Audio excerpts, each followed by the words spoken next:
Hi guys! For today's video, gagawa tayo ngayon ng pininyahang adobo. Ano? Pininyahang adobo. So, kailangan natin ng meat, luya, sibuyas, bawang, kalamansi, oyster sauce. Then, na-chop na natin ng sibuyas, bawang, lagay na natin.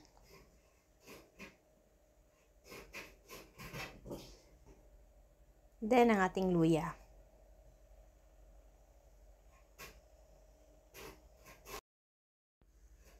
Then, pigayin na natin ang ating kalamansi. Pwede kayo maglagay guys ng vinegar dito. Pero, optional naman to. Pwedeng kalamansi o pwedeng vinegar.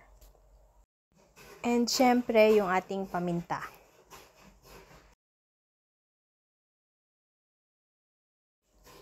Naglagay din ako ng oyster sauce. And then, ang aking apple vinegar. Konting asukal para manamis-namis. Then, ihalo lang natin ito guys.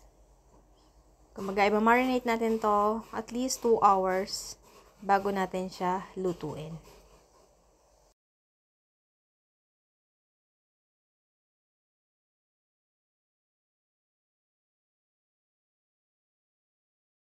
Then, after 2 hours, lagay na natin ang ating pan. Then, maglagay na tayo ng mantika. Painitin muna natin at ilagay na natin ang ating mga ricado.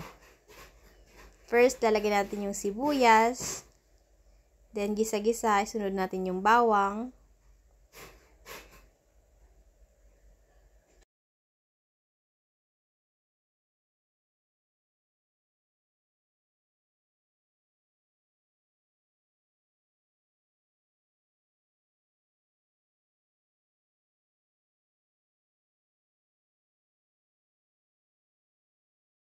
Then, naglagay nga rin pala ako dito ng white onion. Manamis-namis kasi yung white onion, so nagbibigay pa siya ng extra na lasa dun sa adobo.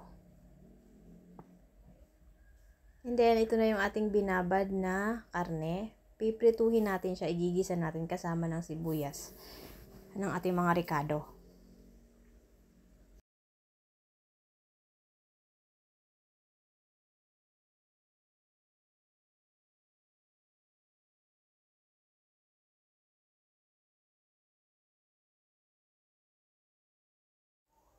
At kapag nalagay na natin lahat ng karne, pwede na natin itong takpan. Hayaan lang natin itong kumulo, mga at least 45 minutes. And then, balikan natin siya after 45 minutes.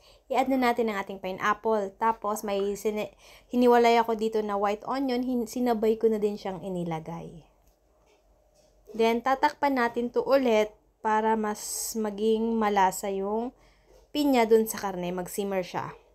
And then, tchadan!